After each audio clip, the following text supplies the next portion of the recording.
Assalamualaikum warahmatullahi wabarakatuh.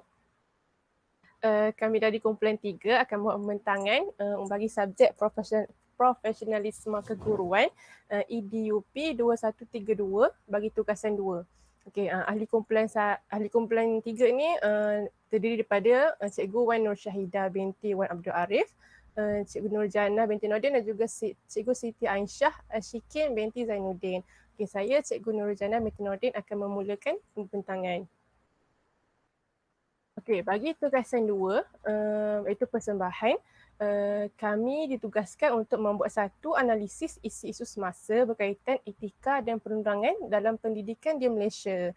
Okey, bagi tugasan ini, kami akan membuat kajian kes. Okay, saya akan mulakan dengan kajian kes, iaitu sinopsis dan keputusan mahkamah bagi kes tersebut, dan kemudian akan disambung dengan etika guru dan hak asasi manusia oleh Cikgu Aisyah berkenaan dengan etika guru, accountability guru, hak asasi kanak-kanak.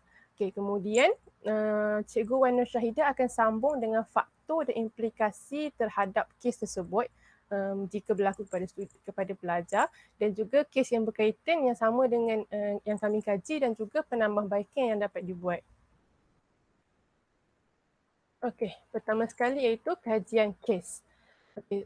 Kes yang kami ambil adalah pada tahun 2019, iaitu guru disiplin yang dipenjara, yang dijatuhi hukuman penjara 80 tahun.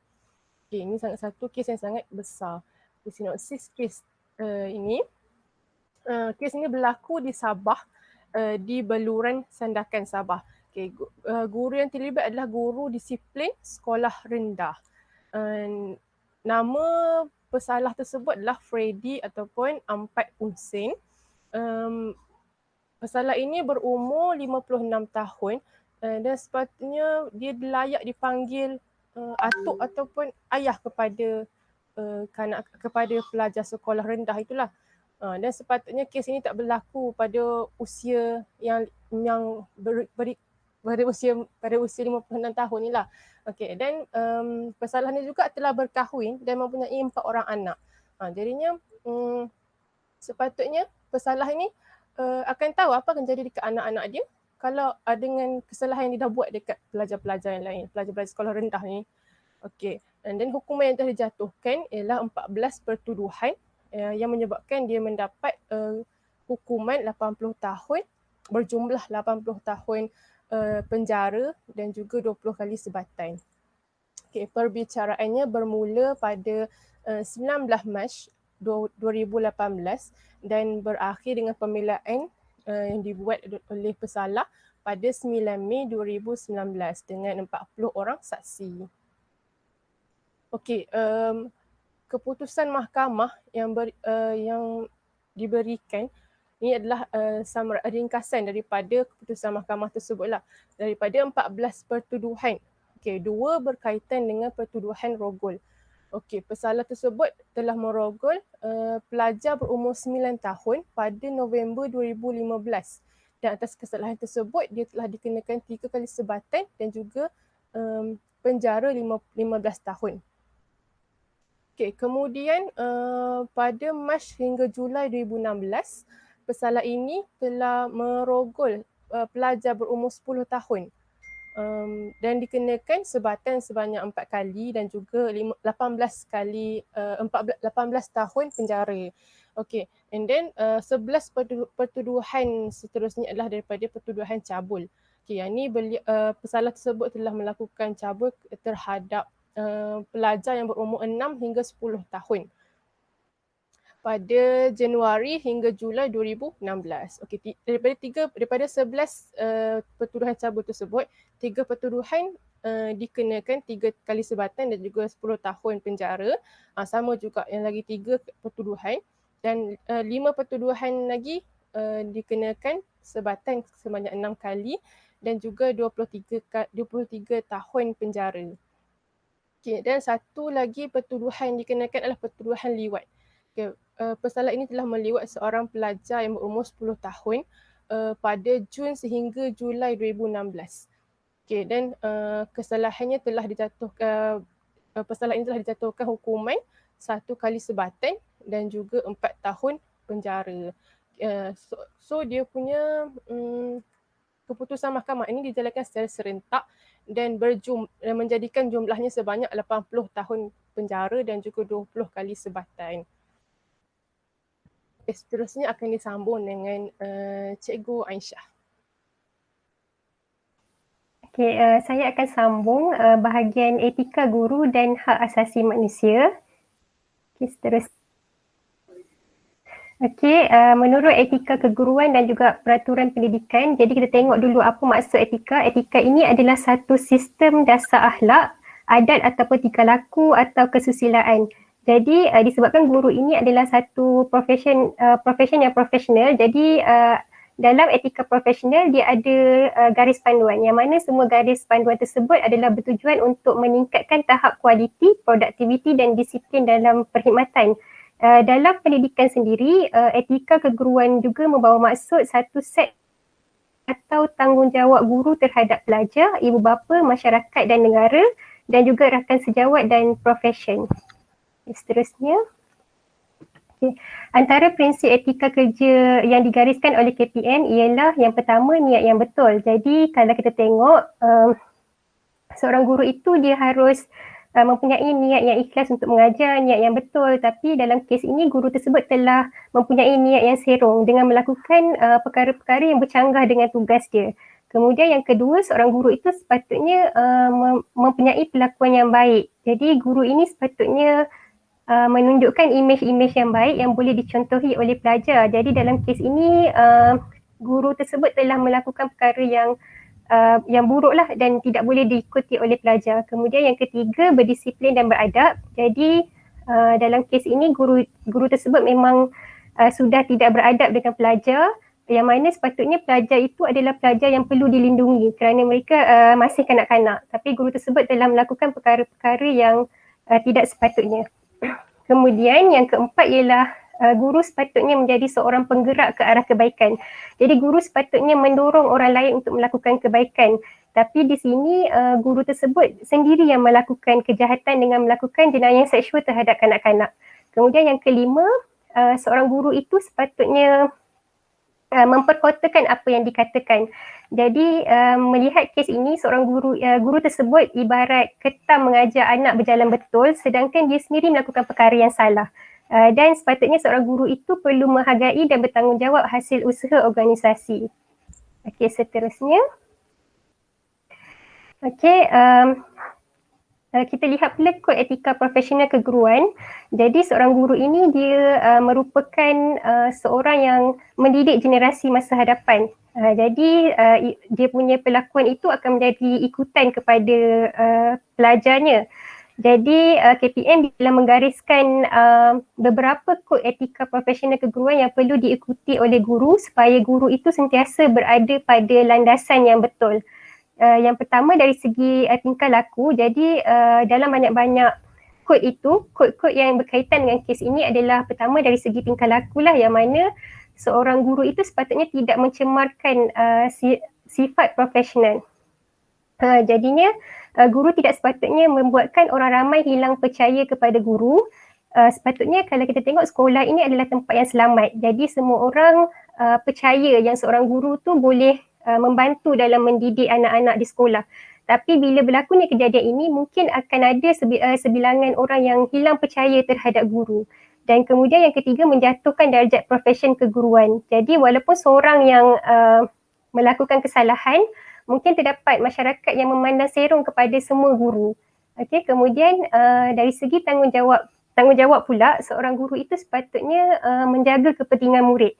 Dia sepatutnya mengutamakan kepentingan murid melebihi kepentingan dia sendiri. Tapi dalam kes ini dia telah mengabaikan kepentingan murid tersebut dengan mengutamakan keinginan dia.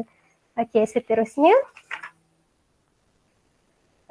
Di Malaysia, KPM dia telah menggariskan Tata Susila Profession Keguruan Malaysia, yang mana dalam Tata Susila Keguruan ini ada 4 tanggungjawab utama bagi seorang guru. Yang pertama kepada murid, yang kedua kepada ibu bapa, Yang ketiga kepada negara dan masyarakat, dan yang keempat kepada rakan sejawat dan profesion keguruan.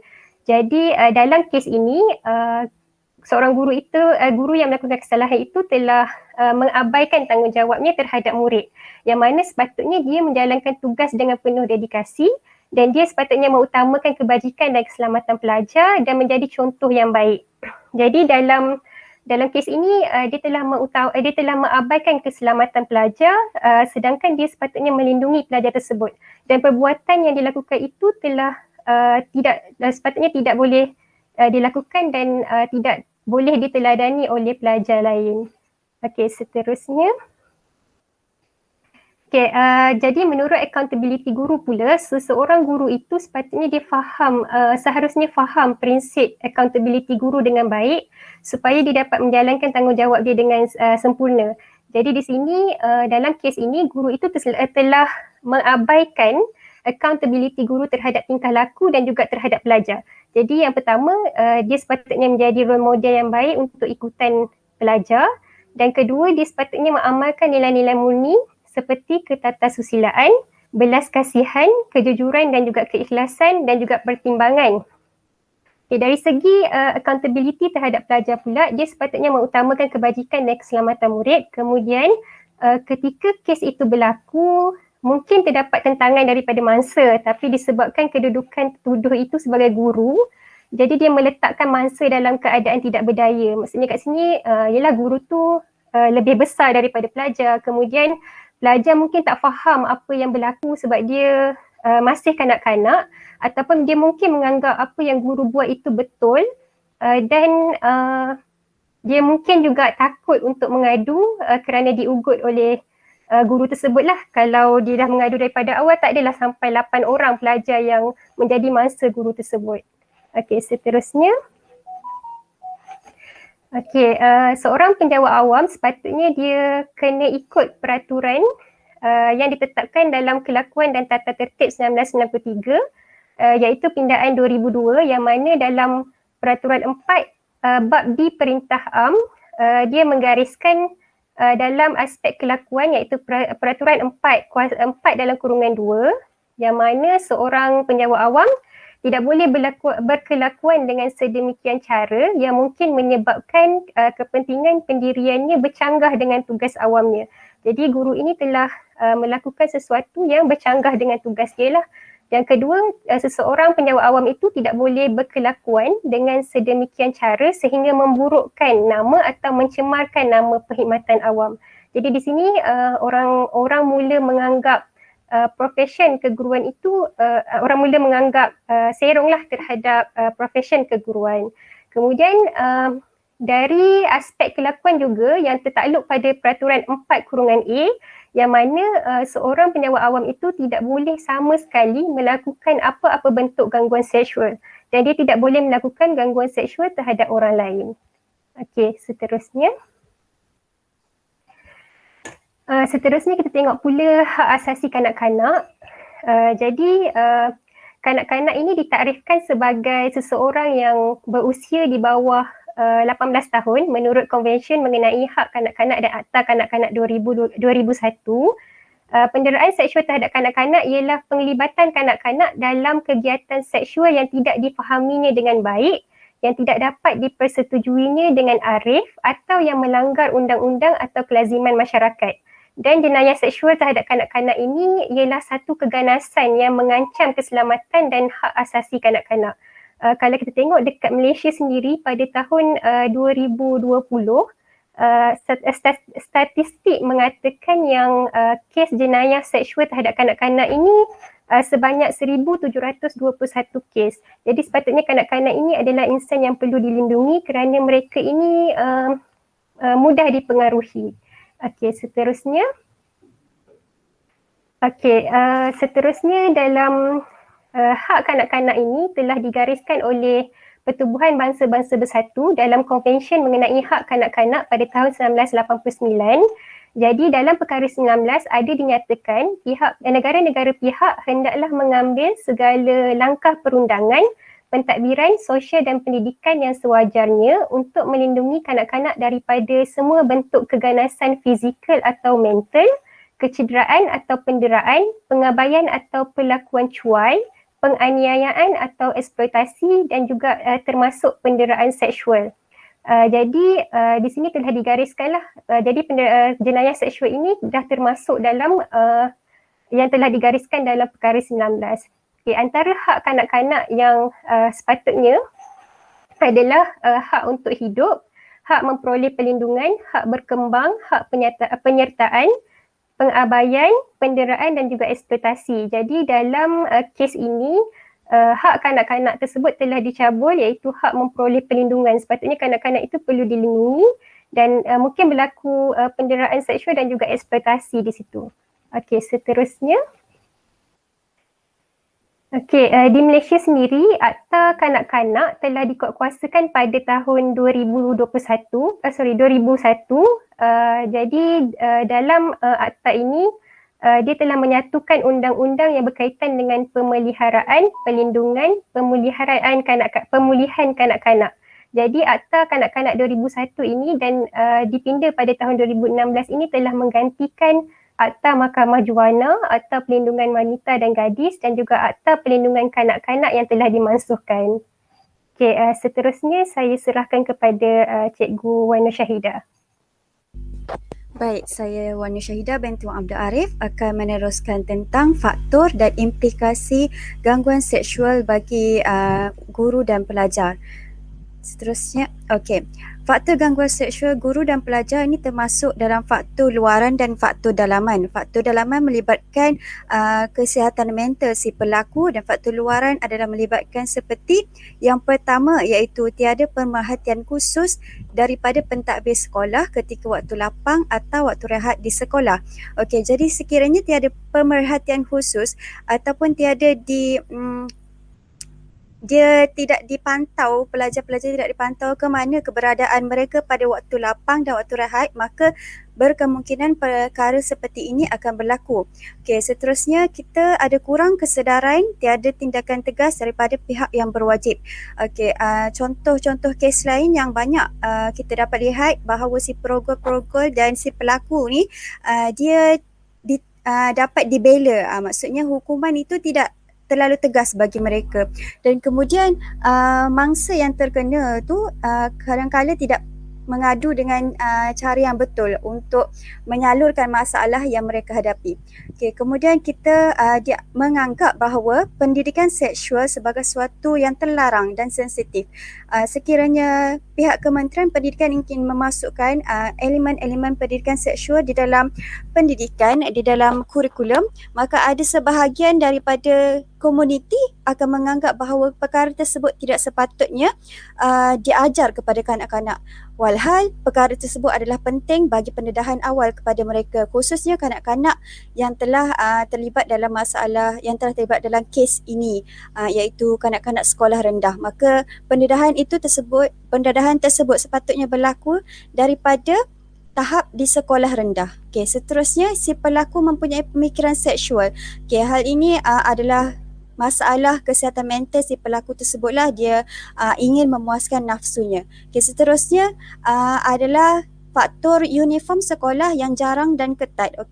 Apabila uniform sekolah ini adalah jarang dan ketat, maka ia akan menimbulkan nafsu syahwat kepada si pelaku yang menyebabkan dia terangsang ingin melakukan kesalahan-kesalahan seksual dan gangguan seksual kepada pelajarnya. Okay, seterusnya si pelaku juga mungkin mempunyai masalah mental iaitu pedofilia. Pedofilia atau yang ditakrifkan sebagai masalah psikiatri yang mempunyai rasa keinginan seksual kepada kanak-kanak adalah sangat bahaya kepada pelajar. Okay, seterusnya adalah si pelaku ingin membalas dendam, sebagai contoh dendam melalui masalah rumah tangga, masalah bersama suami isteri, maka yang dia jadikan mangsa adalah pelajarnya sendiri. Okay, kemudian yang akhir sekali adalah masyarakat atau ibu bapa tidak mempercayai mangsa. Hal ini kerana mungkin mangsa itu mengadu tetapi guru yang lebih dipercayai. Okay, maksud kat sini adalah nama guru itu dianggap baik. Okay, cerita mangsa itu dianggap dibuat-buat. Okey, begitu. Okey, so ini jadi ini adalah faktor gangguan seksual melalui dalaman dan luaran. Seterusnya kita lihat kepada implikasi. Implikasi gangguan seksual akan dibahagikan kepada 3. Yang pertama adalah kepada sistem pendidikan. Okey, implikasi gangguan seksual kepada sistem pendidikan adalah yang pertama, ia dapat mengganggu pelan pendidikan di Malaysia seperti pelan pembangunan pendidikan Malaysia untuk menambah bilangan pelajar yang mendapat pendidikan sewajarnya. Jadi enrolment pelajar akan kurang. Okey, dan ada bila enrolment pelajar kurang dan juga ada salah satu kes yang berlaku drop out. Drop out maksudnya pelajar tidak mahu ke sekolah disebabkan oleh mereka merasakan sekolah-sekolah tidak selamat. Okey, jadi itu akan mengganggu pelan pendidikan Malaysia yang mana negara kita inginkan pendidikan sama rata untuk semua pelajar. Okey, yang kedua adalah mereka implikasi daripada ini menolak hasrat murni negara untuk menghasilkan individu holistik berdasarkan falsafah pendidikan kebangsaan. Okey, daripada falsafah pendidikan kebangsaan kita dapat kita dapat lihat bahawa ia adalah suatu usaha yang berterusan. Jadi apabila usaha ini sentiasa diganggu oleh gangguan-gangguan seperti ini, maka kita tak dapat melahirkan modal insan yang cemerlang, tak dapat melahirkan individu yang holistik yang akan berakhlak mulia disebabkan oleh pendidiknya berakhlak keji. Okey, seterusnya kita dapat menurunkan target. Kita akan menurunkan target dan keberhasilan sistem pendidikan negara dari segi penghasilan guru berkualiti. Hal ini adalah kerana guru tersebut telah melanggar akta-akta yang tidak sepatutnya dilanggar dan kemudian menafikan sendiri profesionalisme bagi dia punya profession. Okey, yang akhir sekali adalah menjejaskan misi melahirkan modal insan berguna yang akhir sekali akan menjadi pelapis kepada negara. Okey, seterusnya adalah implikasi gangguan seksual bagi guru tersebut. Okey, guru akan mengalami hubungan antara dia dengan pelajar. Okay, hal ini juga kemudian akan menggugatkan kredibiliti, dedikasi dan profesionalisme seorang guru. Okay, apabila seorang guru tu dia melakukan perkara yang tidak sepatutnya kepada pelajarnya, maka guru dia dipandang serong dan dipandang tidak profesional oleh pelajarnya. Okay, pelajar juga tidak akan rasa selesa lah apabila dia tahu bahawa guru itu bersifat keji. Okay, seterusnya guru itu tersebut akan kehilangan pekerjaan. Okay, kehilangan pekerjaan berlaku akibat daripada hukuman daripada dia punya kesalahan. Okay, kemudian guru akan dicaci dan dicemuh oleh masyarakat. Tidak lagi dipandang tinggi seperti sebelum ini dan dia akan dihukum mengikut akta yang ditetapkan. Kehilangan pekerjaan tadi tu dan dah hilang pekerjaan, kemudian dia akan dihukum lagi seperti penjara 80 tahun, 20 tahun dan sudah tentu akan mencemarkan nama baik keluarga. Okay. Kemudian implikasi gangguan seksual kepada mangsa. Implikasi gangguan seksual kepada mangsa adalah yang paling besar yang dapat kita lihat. Yang pertama sekali sudah tentu akan mengganggu pelajaran mangsa. Pelajar tidak akan dapat fokus di dalam kelas kerana mereka tahu guru tersebut akan mengganggu mereka. Okay, seterusnya adalah mengganggu perkembangan psikologi, fizikal dan emosi mangsa. Okay, kemudian gangguan psikologi berpanjangan ataupun gangguan psikologi yang kita takrifkan di sini adalah seperti depresi dan trauma. Okay, kemudian mangsa juga akan mengalami kurang keyakinan diri kerana dia tahu kes-kes tersebut akan berlaku sekiranya dia berdiri di dalam kelas contohnya. Okay. Lagi-lagi apabila PDP tersebut berkaitan dengan guru yang melakukan kesalahan kepadanya, yang melakukan gangguan tersebut kepadanya. Okey, yang kelima, tekanan yang teruk kepada mangsa dan dia juga boleh terdedah kepada penyakit berkaitan seksual. Penyakit berkaitan seksual yang mungkin didapati daripada ini adalah daripada human papilloma virus HPV atau HIV. Sekiranya guru tersebut mempunyai AIDS, maka dia akan transmitkan HIV dan menyebabkan penyakit AIDS pada pelajar. Herpes kemudian herpes dan trichomoniasis. Okay, seterusnya adalah kecederaan fizikal akibat perbuatan yang dipaksa. Okay. Perbuatan yang dipaksa ataupun apabila mangsa itu ingin membela dirinya sendiri tetapi dia ditindas. Okay, maka mungkin akan berlaku patah tangan atau patah kaki atau kecederaan pada kubul dan dubur mereka.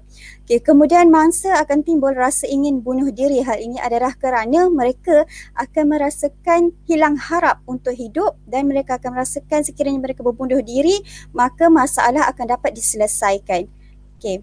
Seterusnya adalah kes lain, contoh kes lain dan penambahbaikan yang dapat kita buat.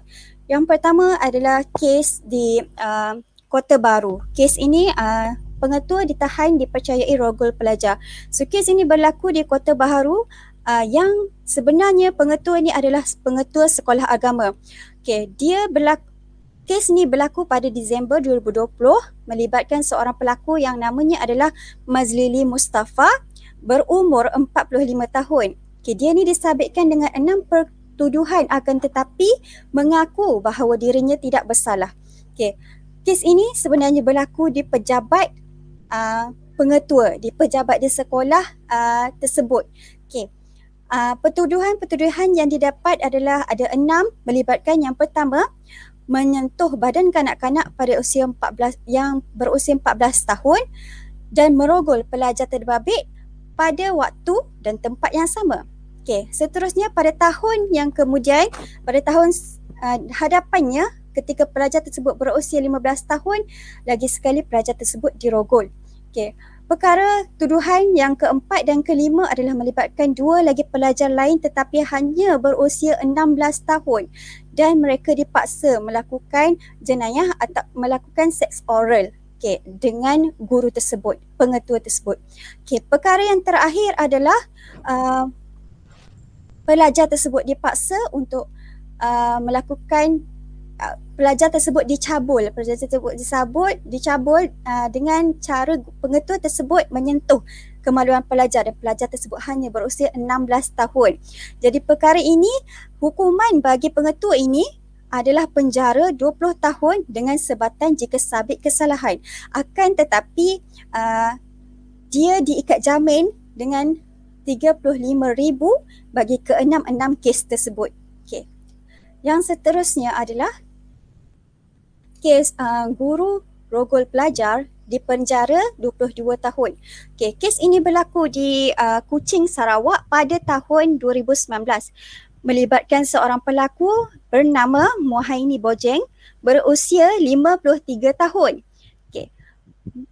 Pelaku ini didapati melakukan kesalahan, 2 kesalahan merogol pelajar iaitu pelajar yang hanya berusia 14 tahun di kawasan parkir Pasaraya.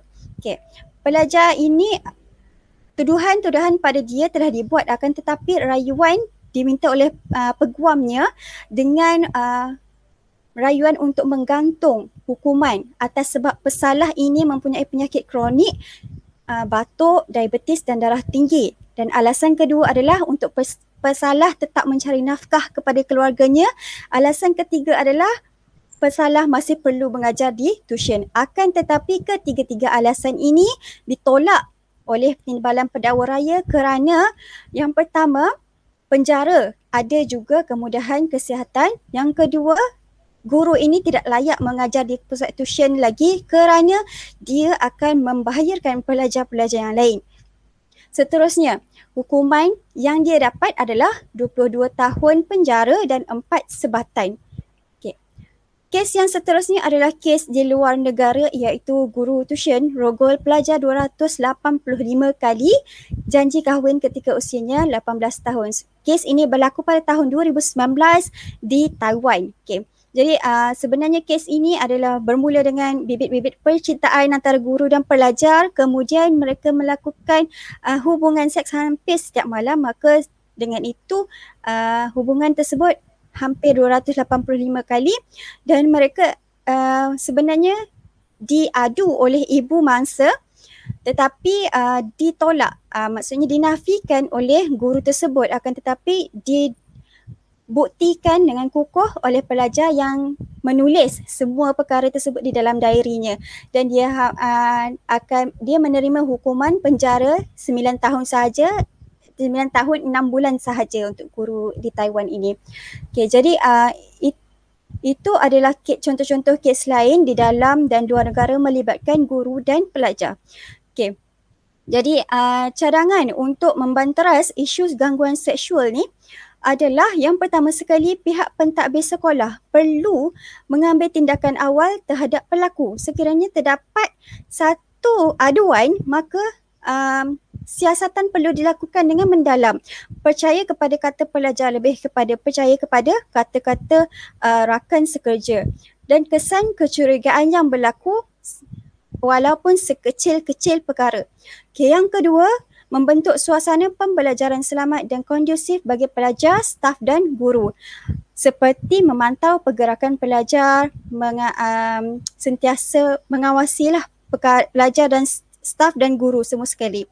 Okay, yang ketiga adalah kempen kesedaran yang menerangkan secara terperinci mengenai yang pertama jenis-jenis gangguan seksual, polisi, akta dan tindakan yang boleh diambil oleh mangsa. Terperinci di sini bermaksud semua sekali step-step tindakan yang boleh diambil tu didemokan supaya pelajar-pelajar daripada sekecil-kecil mereka boleh faham yang mana satu adalah gangguan seksual dan yang mana satu adalah bukan. Daripada yang ringan kepada yang paling berat. Kadang-kadang mereka tidak dapat pendedahan terhadap perkara ini. Kadang-kadang mereka merasakan perkara tersebut adalah perkara biasa. Okay. Yang keempat adalah penlibatan dan keprihatinan daripada ibu bapa, masyarakat dan pihak berkuasa. Jadi penlibatan ini adalah sangat-sangat penting dan penlibatan dan kesefahaman antara ibu bapa dan masyarakat seperti memberi pendidikan seksual itu bukanlah satu larangan dalam masyarakat kita sepatutnya. Okay. Kemudian keprihatinan daripada pihak berkuasa, sekiranya mereka menerima laporan kes, maka kes tersebut perlu disiasat dengan adil. Jangan hanya kerana nama guru yang dihormati, maka suara pelajar atau suara mangsa tersebut tidak didengari. Okay, itu sahaja bagi saya. Hal ini adalah rujukan bagi persembahan kami. Sekian, terima kasih.